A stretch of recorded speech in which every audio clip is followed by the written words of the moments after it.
नमस्कार, 20 मिनट 20 खबर में आपका बहुत बहुत स्वागत है। आप सबके साथ मैं हूं प्रियंका राय। अगले 20 मिनट में आपको हम 20 अहम खबरों से रूबरू कराने वाले हैं। तो चलिए शुरू करते हैं 20 मिनट में 20 खबरों का सिलसिला। जैसलमेर जिले में मलेरिया ने रफ्तार पकड़ ली है। हालत यह है कि हर रोज जिले में 8 से 10 मलेरिया मरीज सामने आ रहे हैं। शनिवार को तो मलेरिया विस्फोट ही हो गया जब एक ही दिन में 30 मलेरिया मरीज सामने आए, जिसके बाद जवाहर जिला अस्पताल मलेरिया मरीजों से ही फुल हो चुका है। सुबह ओपीडी शुरू होने से पहले ही अस्पताल में लंबी लंबी कतारें लगनी शुरू हो जाती हैं। दोपहर तक मरीजों की भारी भीड़ पड़ती है। पिछले 2 दिन से जवाहर अस्पताल की ओपीडी 1700 के पार पहुंच चुकी है। हालात इस कदर बिगड़ गए हैं कि अस्पताल में अतिरिक्त बेड लगाने पड़ रहे हैं। मलेरिया मरीजों की संख्या ग्रामीण इलाके से ज्यादा आ रही है। इससे अंदाजा लगाया जा सकता है कि ग्रामीण क्षेत्रों में मच्छरों का प्रकोप ज्यादा है। जिला अस्पताल का चिल्ड्रन वार्ड भी बीमार बच्चों से भरा हुआ है। यहाँ तक कि बेड की संख्या कम पड़ रही है। आलम यह है कि एक बेड पर 2 से 3 बच्चों का इलाज चल रहा है। तो हो गया 4 दिन हो गए मेरे को। पहले दिन तो भर्ती करे तो नीचे ग्राउंड में बोतलों अंदर मोचे भी नहीं। बॉर्डर से लोग 100 किलोमीटर से लोग यहाँ आ रहे हैं, देखने को कुछ नहीं मिल रहा है। बस खुले में बाहर ये मच्छर काट रहे हैं, खुले में सो रहे हैं।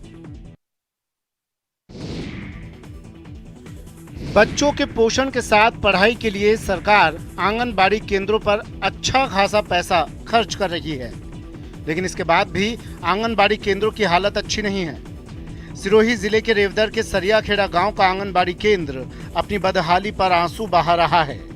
यह आंगनबाड़ी केंद्र पिछले 5 साल से जर्जर हालत में है, जिसके कारण पढ़ाई तो दूर, बच्चों को पोषाहार भी बाहर बैठाकर ही दिया जाता है। मतलब साफ है कि आंगनबाड़ी केंद्र कभी भी धराशायी हो सकता है, लेकिन संबंधित विभाग को उससे कोई मतलब नहीं है। यहाँ पोषाहार और पढ़ाई के लिए आने वाले बच्चों की जिंदगी से खिलवाड़ हो रहा है। हम बाहर भी जाएगा, क्या पता कभी गिर जाता है।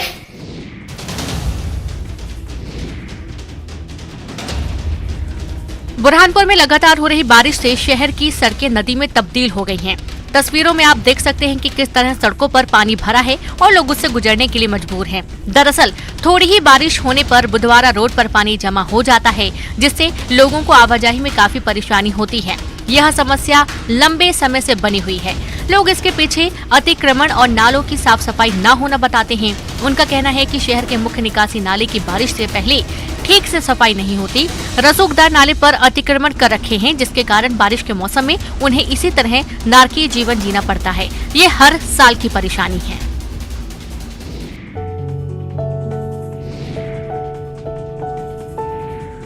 खरगोन जिले के भगवानपुरा और उसके आसपास हुई जोरदार बारिश से नदी नाले उफान पर हैं। लोगों को काफी परेशानियों का सामना करना पड़ रहा है। तो वहीं इस परेशानी के बीच सिरवेल मार्ग पर एक बार फिर पुलिया पर पानी के तेज बहाव के दौरान लापरवाही की तस्वीर सामने आई है। पुलिया पर पानी के होने के बावजूद जान जोखिम में डालकर बाइक सवार के साथ साथ राहगीर पुल पार करते देखे गए। इतना ही नहीं, यात्रियों से भरी बसें भी लोगों की जान जोखिम में डालकर तेज रफ्तार से निकाली जा रही हैं। यहाँ स्थानीय प्रशासन के कर्मचारी और पुलिस की भी लापरवाही दिखाई दे रही है।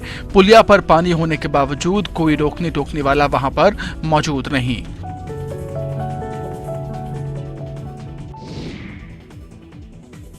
पहाड़ी क्षेत्रों में हो रही भारी बारिश के साथ साथ प्रदेश में हुई बारिश से अयोध्या में सरयू नदी का जलस्तर खतरे के निशान को पार कर गया है।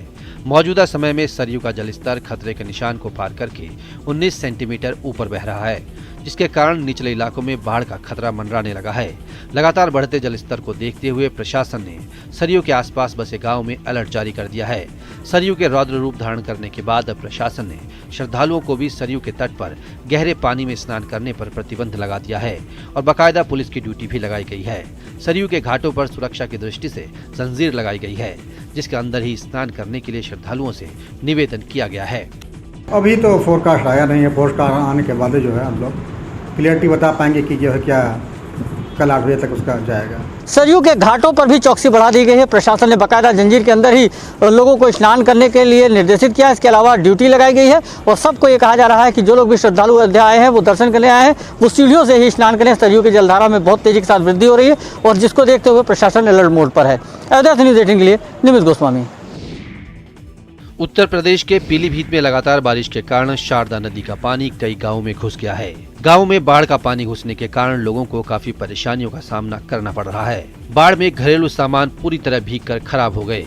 वहीं क्षेत्र में खड़ी फसल और साग सब्जी बाढ़ के चलते नष्ट हो गई। चंदिया हजारा गांव के ग्राम प्रधान ने प्रशासनिक अधिकारियों को फोन पर सूचना दी, लेकिन स्थानीय कर्मचारी और अधिकारी बाढ़ का जायजा लेने के लिए मौके पर नहीं पहुंचे।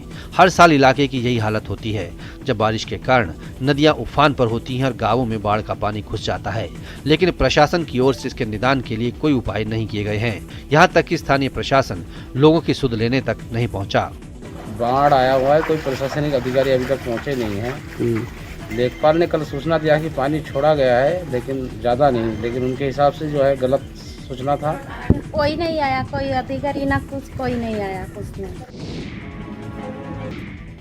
दशहरा आने वाला है और फिर दिवाली, लिहाजा आने वाले 2 महीनों में त्योहारी सीजन रहेगा। ऐसे में लोग अपने राज्यों या घरों तक पहुंचने के लिए ट्रेन में पहले से ही रिजर्वेशन करवा रहे हैं, लेकिन लाखों यात्रियों के इस दबाव को झेलने के लिए रेलवे को अभी बहुत सी तैयारियां करनी होगी, क्योंकि यात्रियों का अब सैलाब आने वाला है। त्योहारी सीजन को देखते हुए उत्तर पश्चिम रेलवे ने कमर कस ली है। प्रथम चरण में एक स्पेशल ट्रेन का संचालन शुरू कर दिया गया है और फिलहाल यात्रियों का दबाव कम करने के लिए एक साथ 8 ट्रेनों में डब्बों की बढ़ोतरी की गई है, लेकिन ये इंतजाम नाकाफी रहने वाले हैं। ऐसे में रेलवे चरणबद्ध तरीके से यात्रियों की मांग को देखते हुए आगे भी ट्रेन में डिब्बों में बढ़ोतरी करना जारी रखेगा। साथ ही और भी नई ट्रेनों का संचालन शुरू करेगा। सूत्रों की माने तो सिर्फ NWR ही त्योहार के लिए 10 से ज्यादा नई ट्रेन का अस्थायी संचालन शुरू करने जा रहा है। देवभूमि उत्तराखंड अपनी खूबसूरती के साथ कई पर्व और परंपराओं को समेटे हुए है। यहाँ के लोक पर्व, तीज त्योहार और परंपराएं इस पावन धरा को अलग ही पहचान दिलाते हैं। इन्हीं त्योहारों में सोमेश्वर देवता का सेलकू मेला भी शामिल है। ये मायके आई बेटियों के लिए खास होता है। उत्तरकाशी में मां गंगा के शीतकालीन प्रवास मुखवा में पौराणिक सेलकू मेला बड़े धूमधाम से मनाया गया। भारत चीन अंतर्राष्ट्रीय सीमा के अंतिम गांव मुखवा में हिमालय क्षेत्र के राजा कहे जाने वाले सोमेश्वर देवता का आसन लगाया गया। इस मेले में द्वे पक्षवार छोटी कुल्हाड़ी के ऊपर चलकर अपना आसन लगाते हैं। वहीं ग्रामीण भगवान सोमेश्वर को ब्रह्म कमल का प्रसाद चढ़ाते हैं, जबकि ससुराल से मायके आई बेटियां भगवान सोमेश्वर को अपनी भेंट देती हैं और आशीर्वाद लेती हैं। ये मेला पौराणिक है और ग्रामीण घरों में स्थानीय पकवान बनाकर मेहमानों की आवभगत करते हैं। स्थानीय बोली में सेलकू का अर्थ होता है सोएगा कौन, इसलिए ग्रामीण पहले पूरी रात लोक नृत्यों का आयोजन करते हैं। मेले के समापन पर सभी मेहमानों को ब्रह्म कमल भेंट कर खुशहाली की कामना कर विदा किया जाता है। टिहरी झील पहुंचने वाले पर्यटकों को वाटर एडवेंचर स्पोर्ट से जुड़ी एक्टिविटी तो टिहरी झील में मिल जाती है, लेकिन और कुछ एक्टिविटी या नए टूरिस्ट स्पॉट नहीं होने के चलते वो यहाँ रुक नहीं पाते हैं। ऐसे में टिहरी झील के विकास के लिए उत्तराखंड और प्रदेश सरकार लगातार अपनी कोशिशों में जुटी हुई है, ताकि इस इलाके को पर्यटन के क्षेत्र में पूरी दुनिया में नई पहचान मिल पाए। टिहरी झील मेगा प्रोजेक्ट के तहत टिहरी झील और आसपास के इलाके को डेवलप करने की योजना है। टिहरी झील बनने के बाद से अलग थलग पड़े अब झील से सटे प्रतापनगर क्षेत्र को भी पर्यटन सर्किट से जोड़ने की योजना है, जिसके तहत पर्यटन विभाग की टीम इन दिनों प्रतापनगर क्षेत्र का सर्वे कर रही है। प्रतापनगर के ऐतिहासिक राजमहल के साथ ही परियों का देश कहे जाने वाले खैट पर्वत, सेम मुखेम मंदिर, नया ट्रैकिंग रूट, वाटर एरो और लैंड एडवेंचर स्पोर्ट्स के लिए प्लानिंग की जा रही है, जिससे टिहरी झील आने वाले पर्यटकों को बोटिंग के साथ ही नई टूरिस्ट एक्टिविटी मिल सके। पर्यटन अधिकारी का कहना है कि इसके लिए नए कंपोनेंट पर काम किया जा रहा है। रामनगरी अयोध्या में इस साल होने वाले दीपोत्सव में 14 लाख से ज्यादा दीप जलाकर विश्व रिकॉर्ड बनाए जाने की तैयारी की जा रही है। तो वहीं राम की पेड़ी पर लेजर शो, आतिशबाजी का भी भव्य आयोजन होगा। यहाँ पहली बार ड्रोन शो के जरिए रामायण के प्रसंगों को आकाश में दिखाया जाएगा। दरअसल रामनगरी अयोध्या में पिछले 5 सालों से दीपोत्सव के आयोजन की भव्यता बढ़ती जा रही है। लगातार विश्व रिकॉर्ड बनते जा रहे हैं। मंडल आयुक्त ने बताया कि इस बार ये सबसे अलग होगा। आकाश में होने वाला ड्रोन शो सबसे अलग होगा। इसके साथ ही हमारा उद्देश्य होगा कि इस बार हम लोग 14 लाख से ज्यादा दीप जला सकें। उन्होंने कहा कि और भी तमाम योजनाएं बनाई गई हैं, लेकिन वो जब तक मूर्त रूप ना लें तब तक इसका खुलासा नहीं किया जा सकता। देखिए, अलग का एक तो हम लोग अच्छा ड्रोन शो, इस बार सुंदर ड्रोन शो होगा, और उसके अलावा हमारा उद्देश्य है कि इस बार हम 14 लाख से अधिक दिए। पिछली बार 9 साढ़े 9 लाख जलाए थे, उससे ज़्यादा जलाएं। जुनकी घाट, मोचन घाट, इन पे जो है अतिरिक्त दीप रखने की व्यवस्था की जा रही है। साथ ही साथ वहाँ पे बैरिकेडिंग का काम या फिर और जो जगह हम तलाश सकते हैं उसकी जो है अभी कार्य जारी है। और एक चैलेंज रहेगा, क्योंकि घाट के बगल में ये हवा का प्रवाह रहता है, तो उसको कैसे देखना है उस पर भी हम लोगों ने अभी निरीक्षण किया है। चास प्रखंड के सिजवा गांव में अनोखे तरीके से मां मनसा देवी की पूजा की जाती है। मनसा पूजा पूरे भादो महीने में होती है। गांव के रहने वाले फणिभूषण मंडल को मां मनसा 10 दिन पहले सपने में आती हैं और उन्हें यह कहती हैं कि तालाब में मैं नाग के रूप में विराजमान हूं। आप वहां जाकर डुबकी लगाएं और पानी के अंदर से मुझे निकालकर मां मनसा की मूर्ति के समक्ष ले जाकर पूजा करें। तब शोभा यात्रा निकालकर तालाब में भारी भीड़ उमड़ती है और भारी भीड़ की मौजूदगी में फणिभूषण मंडल लबालब गहरे पानी में डुबकी लगाते हैं और नाग देवता को साथ में लेकर पूजन स्थल लाते हैं। यहाँ जो कोई भी आता है उसकी मनोकामना पूर्ण होती है। पूजा के बाद मंदिर से नाग देवता अपने आप चले जाते हैं। इस दौरान किसी के साथ कुछ भी अनहोनी नहीं होती। तस्वीरों में साफ देखा जा सकता है कि किस प्रकार मां मनसा के भक्त फणिभूषण मंडल के हाथ में नाग देवता विराजमान रहते हैं। नाग देवता जरूर अपने फन को ताने उपकार लगाते हैं और लोगों पर वार भी करते हैं, लेकिन किसी को कुछ नहीं होता। जैसा कि हम जानते हैं कि नाग देवता पानी में वास नहीं करते। ऐसे में पानी के अंदर से नाग देवता को उठाकर निकालना अपने आप में एक रहस्य से कम नहीं है।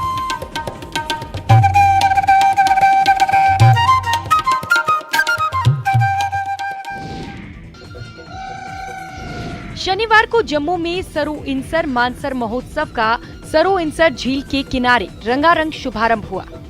स्कूलों और कॉलेजों के छात्र उद्घाटन समारोह के भागीदार बने। महोत्सव के दौरान स्थानीय संस्कृति प्रस्तुतियों के अलावा लेजर शो आकर्षण का केंद्र रहा। मुख्य सचिव डॉक्टर अरुण कुमार मेहता ने मंडलायुक्त रमेश कुमार की मौजूदगी में कार्यक्रम का विधिवत उद्घाटन किया। कार्यक्रम में 100 से ज्यादा स्कूलों और कॉलेजों के छात्रों ने हिस्सा लिया। पर्यटन निदेशक विवेकानंद राय ने इस अवसर पर कहा कि सरोइंसर झील की खूबसूरती पर्यटकों को आकर्षित करती रही है। ऐसे में विभाग ने इस क्षेत्र में पर्यटन को बढ़ावा देने के लिए सभी जरूरी कदम उठाना शुरू किया है।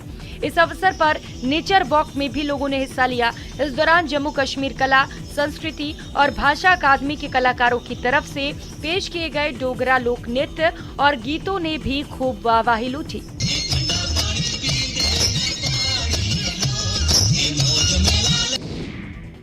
भारतीय संस्कृति पूरी दुनिया को अपनी ओर आकर्षित करती है। इसका ताजा उदाहरण वाराणसी के त्रिलोचन महादेव मंदिर में देखने को मिला, जहाँ 7 समंदर पार से आए विदेशी जोड़े ने भारतीय रीति रिवाज से विवाह कर 7 जन्मों तक साथ रहने की कस्में खाई। ये प्रेमी जोड़ा यूएसए से है और इनका नाम केशा खलीफा और कियामाद्दीन खलीफा है। दरअसल ये दोनों अमेरिका से वाराणसी घूमने आए थे, जहाँ इन्हें भारतीय संस्कृति ने प्रभावित किया। इसलिए शादीशुदा होते हुए भी इन्होंने सनातनी रीति रिवाज से शादी करने की सोची और शनिवार की शाम वाराणसी के ग्रामीण इलाके में स्थित प्रसिद्ध त्रिलोचन महादेव मंदिर में शादी की। यूएस में रहकर कियामाद्दीन खलीफा बिजनेस करते हैं और इनका खेती बाड़ी का भी काम है। केशा की दादी भारत से थीं, जो यूएस जाकर उन्होंने गैर धर्म में शादी कर ली थी। 5 साल पहले भी ये दोनों भारत आए थे और यहाँ की संस्कृति, परंपरा और हिंदू रीति रिवाज से काफी प्रभावित हुए थे।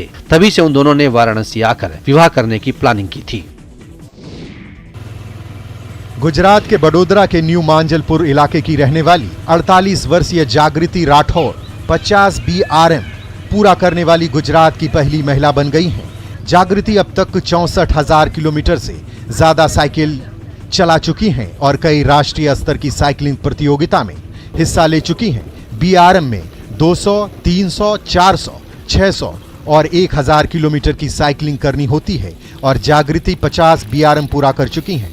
जागृति ने 6 साल पहले फिटनेस के लिए साइकिल चलानी शुरू की थी। बाद में धीरे धीरे साइकिल चलाना उनका जुनून बन गया। वर्ष 2008 में उन्होंने अपनी पहली 1000 किलोमीटर साइकिल यात्रा पूरी की। फिर 2019 में 4 SR सीरीज पूरी की, जिसके बाद उन्हें प्रतिष्ठित PBP में 12,000 फीट की ऊंचाई पर 1226 किलोमीटर की दूरी तय करने का मौका मिला। जागृति रोज सुबह 4 बजे उठती हैं और रोजाना 40 से 50 किलोमीटर साइकिल चलाती हैं। मैं ज़्यादातर लॉन्ग डिस्टेंस में हूँ, तो मुझे अलग अलग जगह पे जाना मिलता है और जहाँ पे मैं मतलब कि आप गाड़ी लेके नहीं जा सकते, ऐसी जगहों पे मैं साइकिल लेके अभी हम लोग हमारे फ्रेंड्स के साथ हम लोग ले गए थे और ले का पूरा इंटीरियर पार्ट ऑफ ले, वहाँ पे हमने जाके साइकिलिंग किया। इसे कहते हैं गागर में सागर को समा लेना। देखिए 7 बादाम पर देश के पीएम नरेंद्र मोदी के 7 दशकों का सफर। 17 सितंबर 2022 को पीएम मोदी ने अपने जीवन के 72 साल पूरे कर लिए। इस खास मौके पर लोगों ने पीएम के दीर्घ आयु की कामना की। वहीं कई लोगों ने अनोखे तरीके से पीएम को जन्मदिन की बधाई दी।